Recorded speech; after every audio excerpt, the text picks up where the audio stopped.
publicados vão estar disponíveis amanhã, a partir do intervalo para o café, na parte da manhã. Neste momento, iniciaremos a mesa redonda de tema: renúncia, transação, confissão de dívida e efeitos da manifestação da autonomia privada do contribuinte. Convidamos para compor a mesa. Para presidi-la, o senhor presidente da AJUF, Dr. Walter Nunes da Silva Júnior.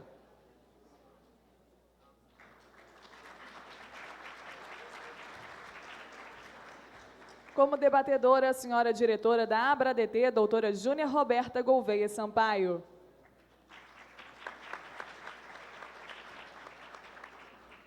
E os conferencistas, o professor da Universidade Federal do Rio Grande do Sul, Humberto Bergman Ávila. O professor da Universidade Federal do Rio de Janeiro, Eduardo Maneira. E o professor da PUC-Rio, Carlos Henrique Tranjan Bechara. Anunciamos agora a palavra do senhor presidente de mesa, presidente nacional da Associação dos Juízes Federais do Brasil, AJUF, Dr. Walter Nunes da Silva Júnior. Doutora Júnia Roberta Gouveia Sampaio, senhores conferencistas, professor Humberto Bergman Ávila, professor Eduardo Maneira e professor Carlos Henrique Tranjan Bechara. Minhas senhoras e meus senhores, é com muita satisfação que presido a mesa destes trabalhos, em que vamos debater aqui, vamos ter as conferências e debater sobre temas de fundamental importância para o nosso sistema jurídico tributário. Um sistema em que é suscetível de muitas críticas diante da necessidade de sua reforma para adequá-lo melhor à realidade econômica do país, no sentido de dar uma maior competitividade e igualdade no setor da atividade financeira.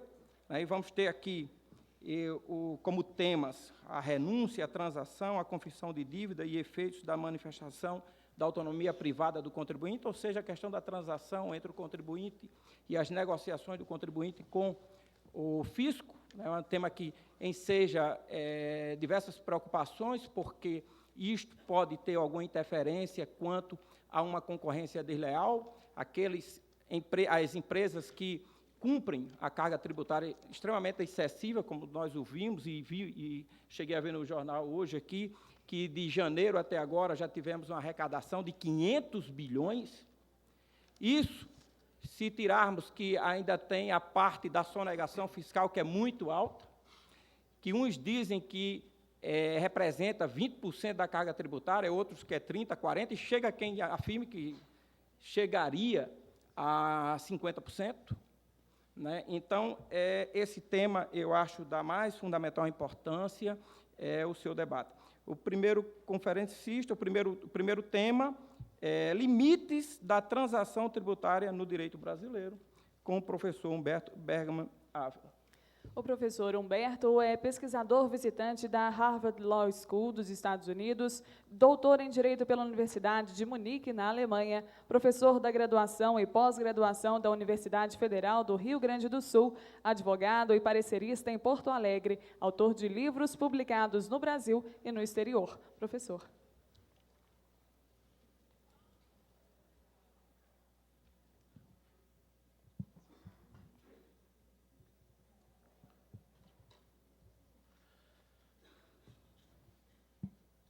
Bom, inicialmente, gostaria de saudar a todos. É uma grande satisfação voltar a Belo Horizonte pela segunda vez, a convite da professora Misabel, profissional que eu tanto admiro e que tanto honra esta terra. Meu tema é transação no direito tributário. Isto é, uma manifestação de vontade do contribuinte e da administração em função de pontos comuns concessões recíprocas que ambos fazem em proveito de um fim que os une. Desde logo, uma dúvida, mas será que a transação é permitida no direito tributário? Quando fui convidado para falar sobre transação, eu me senti como um grande administrativista de São Paulo, que sempre nega a existência de regulamentos autônomos no direito administrativo, que foi presenteado com uma dissertação de mestrado intitulada Os Regulamentos Autônomos no Direito Administrativo. Ele olhou e disse assim: meus parabéns, o senhor escreveu toda essa dissertação sobre um negócio que não existe. Como é que se pode imaginar que o direito tributário, que, segundo dizem, vige amparado na lei, escorado no princípio da legalidade estrita, da tipicidade fechada, cerrada e não sei mais o quê, que não dá espaço para a manifestação da vontade, lei essa que deve ser cumprida estritamente, sem qualquer espaço de apreciação discricionária pela administração, como é que vai haver espaço para a manifestação da vontade? De outro lado, vontade, mas como assim? Se a obrigação decorre de lei, como é que o contribuinte pode confessar alguma coisa? Se ele confessa o que não está disposto na lei, não vale, porque o que vale está disposto na lei. Como é que existe, então, espaço para se falar sobre a transação no direito tributário? Então, isso causa uma certa estranheza. Estranheza, todavia, que tem que ser recomposta se nós reanalisarmos o sentido da legalidade no direito tributário e o espaço da vontade no direito tributário. Em primeiro lugar, aquela concepção de que a lei contém tudo e mais um pouquinho, ela já está sendo abandonada. Eu não vou voltar a falar sobre um tema que, aliás, o professor Ricardo Lobo Torres é mestre. A lei, ela estabelece uma hipótese que cria uma certa determinabilidade, mas não determinação absoluta. Isto é, o programa normativo e os critérios normativos devem, sim, ser estabelecidos pela lei. A lei, todavia, não deve conter absolutamente todos os elementos que interessam para uma decisão concreta.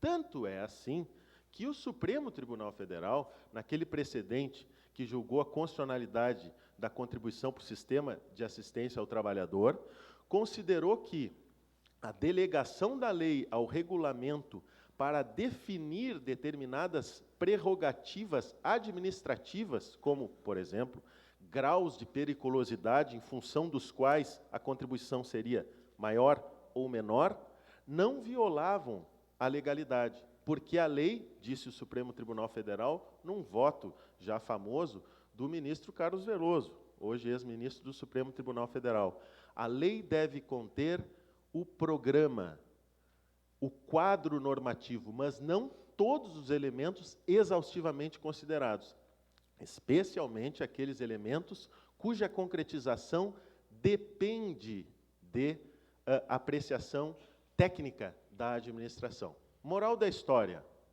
a lei não contém tudo. Há espaço, portanto, para decisões mais ou menos amplas, dependendo do contexto normativo.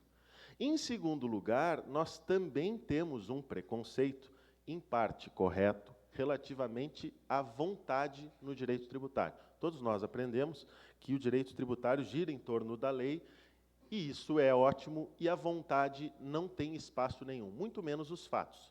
Todavia, se nós examinarmos que determinadas leis têm hipóteses mais ou menos indeterminadas, que a questão da escolha de qual norma aplicável, a questão da seleção dos fatos a serem objeto de análise, fora questões ligadas a matérias técnicas referentes a perícias e exames de dados concretos dos contribuintes, todas essas questões são questões baseadas em investigações onde está o componente vontade, tanto da administração quanto do contribuinte, quer de abrir os seus dados para a administração e cooperar na atividade de definição dos fatos e de escolha das normas, quanto por parte da administração, estabelecendo regulamentos, instruções normativas e por aí afora. Isso no que se refere à aplicação da lei. Nós sabemos também que a vontade da administração ou dos contribuintes, mesmo que contra a lei, às vezes podem criar vinculações.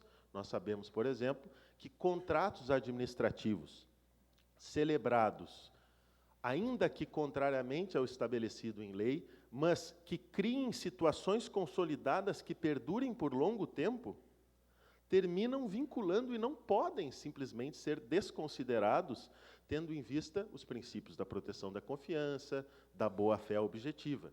De outro lado, nós sabemos também que práticas reiteradas da administração e instruções normativas, muitas das quais até contrárias ao disposto em lei, vinculam a administração que não pode se afastar de precedentes administrativos e de atos administrativos sem uma justificativa. Moral da história, e a título de introdução, a lei não contém tudo, e a vontade não é tão irrelevante quanto à primeira vista parece.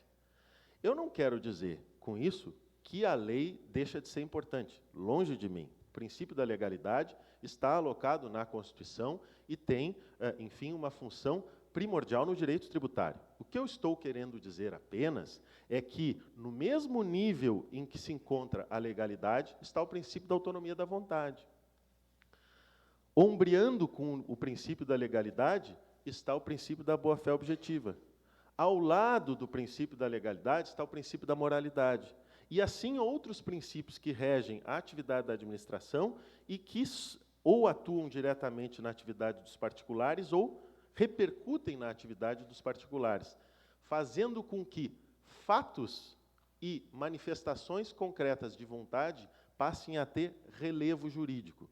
O Supremo Tribunal Federal, por exemplo, tem anulado autuações, afastado penalidades com base em acordos que foram celebrados com os contribuintes, às vezes sem lei. Por quê? Porque a manifestação da vontade terminou chamando não o princípio da legalidade, mas outro princípio que também tem estatura constitucional para proteger situações consolidadas e não frustrar a confiança dos contribuintes. O que eu quero dizer apenas, a título de introdução, é que a vontade, ela é importante. Agora, nós sabemos também que há limites, e a minha função aqui é falar sobre os limites da manifestação de vontade no direito tributário. Nós estamos acompanhando o Refis 1, Refis 2, o PAES e o Refis 3, em que são estabelecidas uma série de condições por meio de lei, como, aliás, o Código Tributário determina, e essas concessões recíprocas implicam uma série de concessões por parte dos contribuintes, que devem confessar dívidas, devem desistir de ações, renunciar a direitos e praticar uma série de atos sem cuja prática aqueles benefícios não são concedidos. Nós conhecemos a renúncia de direitos fundamentais. Sabemos, por exemplo, que alguns direitos fundamentais podem ser objeto de renúncia, outros, em princípio, parecem não poder. Então, a minha fala ela vai se limitar a analisar até que ponto o contribuinte pode abrir mão de direitos fundamentais seus para estabelecer transações junto com remissões, ou seja lá o nome que se venha a dar a isso, manifestando a sua vontade, às vezes contrariamente ao que estabelece a lei e, às vezes, contrariamente ao que o Poder Judiciário vem a decidir, antes ou depois. O primeiro ponto que me parece importante é chamar a atenção para a vinculação da administração, não só à legalidade, mas também à igualdade. Por que isso, gente? Porque, ao estabelecer determinadas prerrogativas em favor de uns e não em favor de outros, pode-se criar vantagens e desvantagens recíprocas entre os contribuintes que podem afetar o princípio da igualdade e uma das suas manifestações, que é a liberdade de concorrência. Ao estabelecer essas distinções relativamente aos contribuintes, a administração tem que cuidar para, uma vez estabelecido um critério, seguir de forma coerente, no futuro, esse mesmo critério, e não estabelecer de uma forma para um e de uma forma para outro. Aqui, o meu foco principal são esses termos de acordo celebrados pelos Estados, especialmente em matéria de ICMS, para atrair investimentos. Nós todos sabemos que eles são ilegais, nós sabemos que não há convênios prevendo essas hipóteses, mas eles são celebrados. Então, nesse terreno perigosíssimo da ilegalidade, pelo menos um dos fatores a serem considerados deve ser a igualdade. Existe uma margem maior de apreciação? Sim, mas uma vez adotado um critério, esse critério tem que ser seguido de maneira consequente para não ferir a igualdade.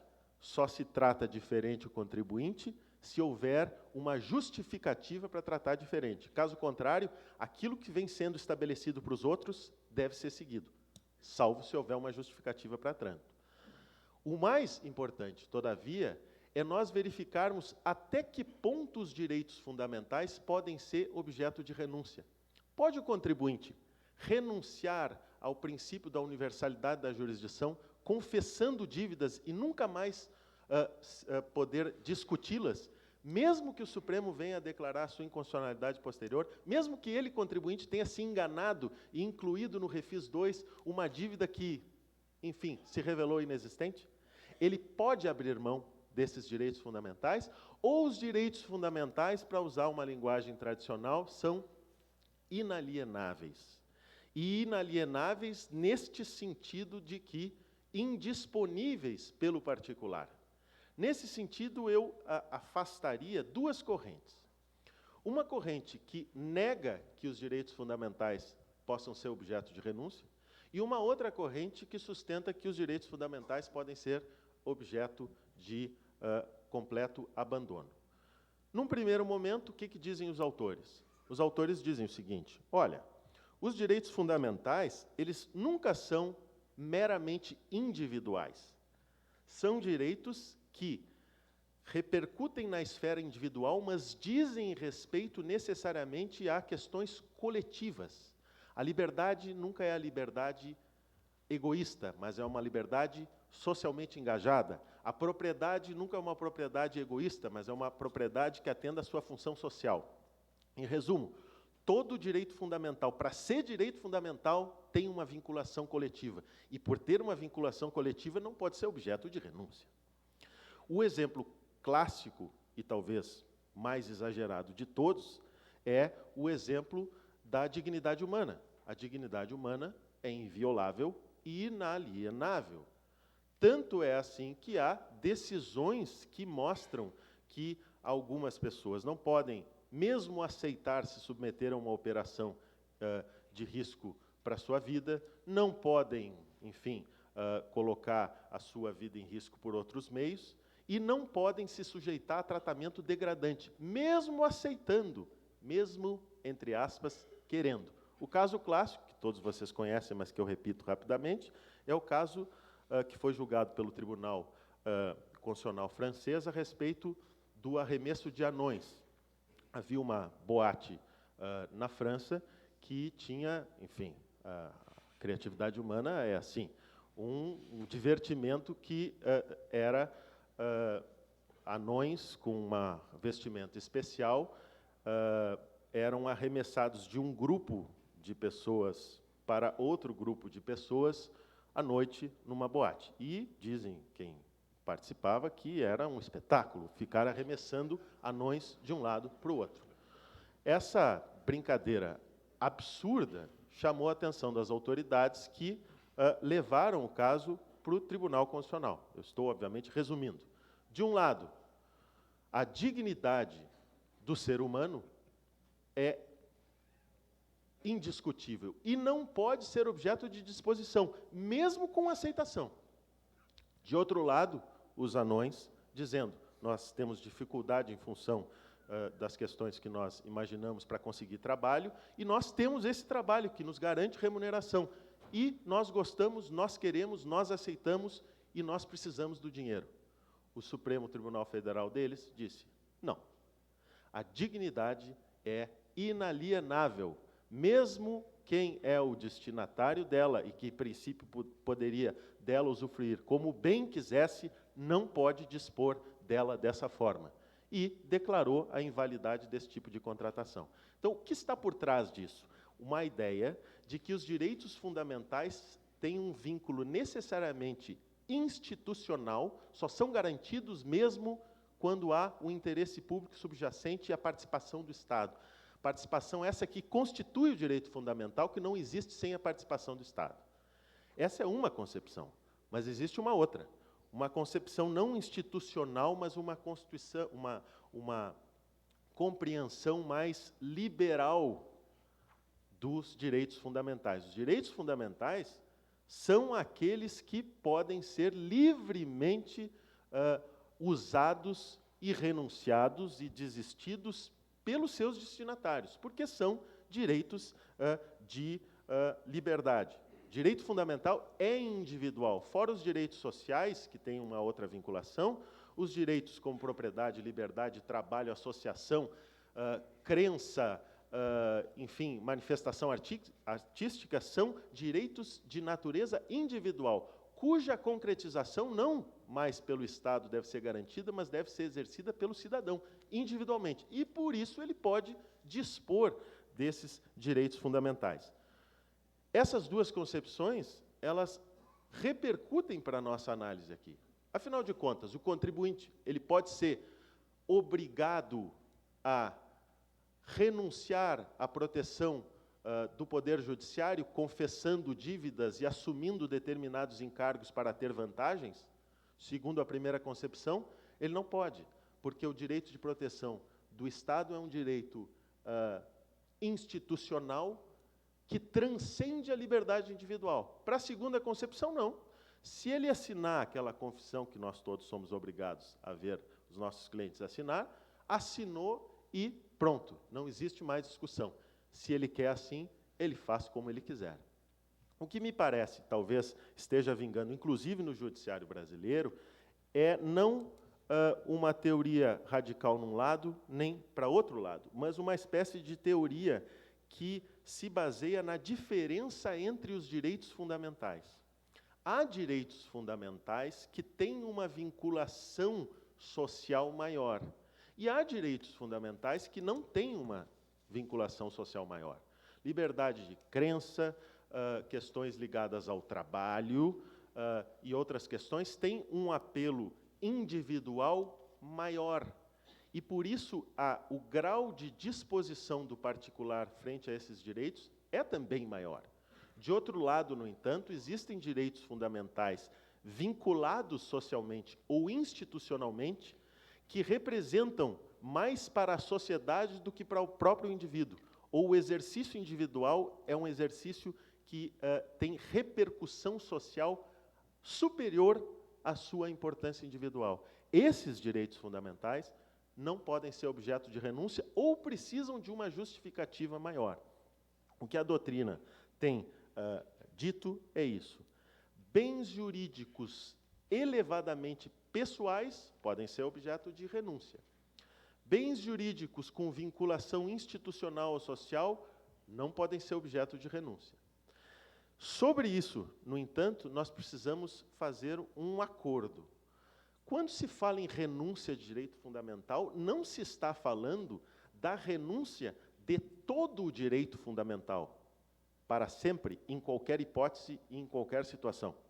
Está se falando na disponibilidade do destinatário a respeito de manifestações específicas de um direito fundamental. Não se pode abrir mão da liberdade para sempre, não se pode abrir mão da proteção do Poder Judiciário em qualquer situação, mas para aspectos específicos de dívidas específicas e com condições que não levem à aniquilação daquele direito fundamental. É justamente nesse ponto que entra a questão da vontade, porque nós estamos falando aqui de livre manifestação da vontade. Nós não estamos falando aqui de vontade influenciada ou forçada por coação, influenciada por erro, nem com garantia de prêmio. É vontade livre mesmo, é consentimento livre. Quando não houver este consentimento livre, bom, aí realmente nós não temos condições de aceitar a renúncia ao direito fundamental. Nesse aspecto, nós temos que fazer o que a Fazenda Pública normalmente faz, mas às avessas. Os prazos para a Fazenda Pública são mais extensos por uma suposta falta de condições humanas e físicas e institucionais, que eu, particularmente, acho que não existe mais. Aliás, é o contrário. Mas existem regras específicas em razão de particularidades da Fazenda. Na relação fisco-contribuinte, existe, querendo ou não, pelas prerrogativas que a administração tem, e tem por motivos que são relevantes, existe uma relação de poder ainda com o cidadão, não com o súdito, mas ainda assim uma relação de uma autoridade com um cidadão. Autoridade que tem prerrogativas, e o particular, às vezes, se sente com medo, se sente constrangido em lidar com o aparato administrativo. Então, nós temos que ter um cuidado muito grande com a liberdade de manifestação e verificar quando efetivamente existe o consentimento e quando existe camuflada ou não a coação, o erro e a garantia de prêmio para a suposta manifestação livre da vontade. Bom, ainda com relação aos limites, nós temos que ter atenção para o seguinte: dois limites que me parecem essenciais. De um lado, proporcionalidade, e de outro, proibição de excesso. Proporcionalidade. Nós sabemos que sempre que houver um conflito entre princípios, ambos os princípios devendo ser realizados ao máximo, nós temos que encontrar alternativas que levem à promoção de um princípio, sem levar à desarrazoada restrição de outro. Por que estou dizendo isso? Porque esses programas que envolvem acordos recíprocos misturados com remissões e anistias, normalmente envolvem a finalidade da administração de obter créditos, por exemplo, que pelas vias normais ou demorariam muito ou não seriam satisfeitos ao final. E, por parte dos contribuintes, envolve algum benefício com relação a juros, multa, ou mesmo com a parte principal da dívida. Há dois interesses contrapostos. De um lado, eficiência administrativa no que se refere à cobrança do débito tributário, e, de outro lado, os interesses dos contribuintes, que são protegidos por princípios constitucionais. Universalidade da jurisdição, proteção da igualdade, da propriedade, da liberdade, por aí afora.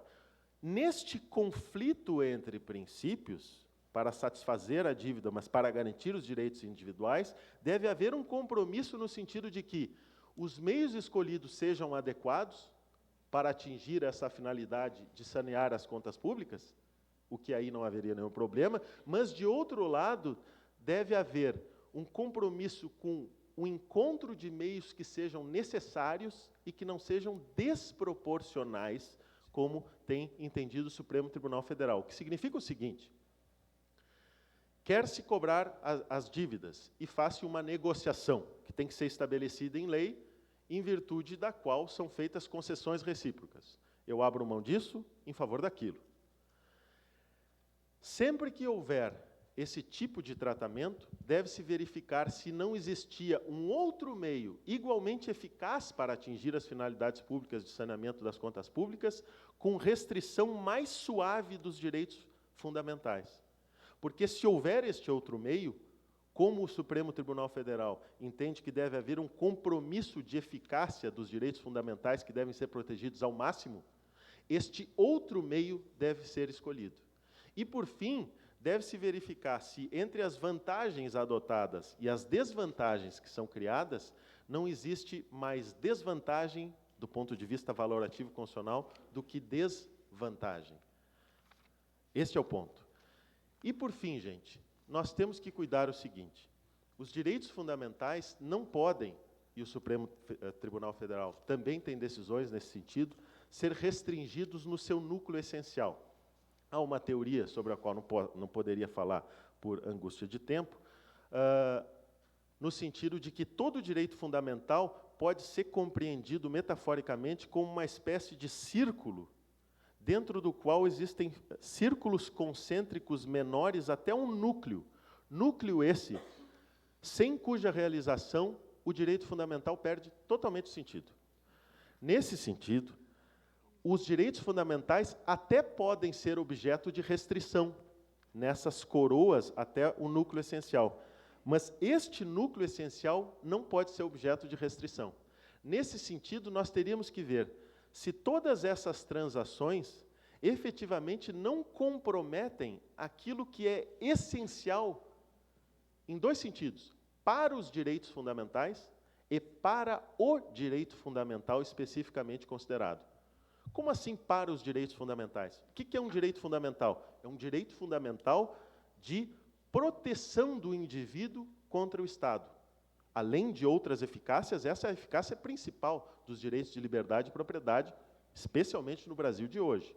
Ora, uma interpretação no sentido de que o particular poderia abrir mão dessa eficácia protetiva dos direitos fundamentais, levaria ao entendimento de que aquilo que é o mais característico dos direitos fundamentais poderia ser objeto de disposição livre pelo particular, o que desnaturaria a própria ideia geral de direito fundamental. Isso de um lado. De outro lado, cada direito fundamental tem um núcleo essencial que não pode ser perdido sob pena de o próprio direito fundamental não ter mais razão de existir. Então, todas essas, entre aspas, transações que são feitas em função das quais o particular é, entre aspas, obrigado a abrir mão de uma série de prerrogativas normais, é preciso verificar se essas prerrogativas não levam à aniquilação absoluta de direitos que são fundamentais, como universalidade de acesso à jurisdição, por exemplo, ou a determinados direitos de propriedade e de manutenção do estabelecimento, como tem sido propostos por alguns estados. E, por fim, nós temos que ter atenção para o seguinte: quanto maior a vinculação do direito fundamental com questões coletivas, menor a disponibilidade do particular relativamente ao direito fundamental. E quanto mais próximo for esse direito fundamental de questões ligadas à dignidade humana, menor ainda a disponibilidade. Então, vejam que não se trata de uma decisão a respeito do pode ou não pode. É em que situações pode mais ou pode menos, até um núcleo de que não se pode abrir mão em hipótese nenhuma. O que me parece é que o direito tributário, que nós todos aprendemos, sempre vinculado unicamente com a lei, esquecendo dessa questão relacionada à vontade, deve passar agora a ser temperado deste consentimento livre dentro dos espaços normativos estabelecidos pela lei, no sentido de fazer uma espécie de harmonia entre critérios legais e concretização da vontade. Mas da vontade livre, não da vontade com medo, nem daquela vontade que mais parece uma injustiça trancada na garganta, como tem acontecido ultimamente. Muito obrigado.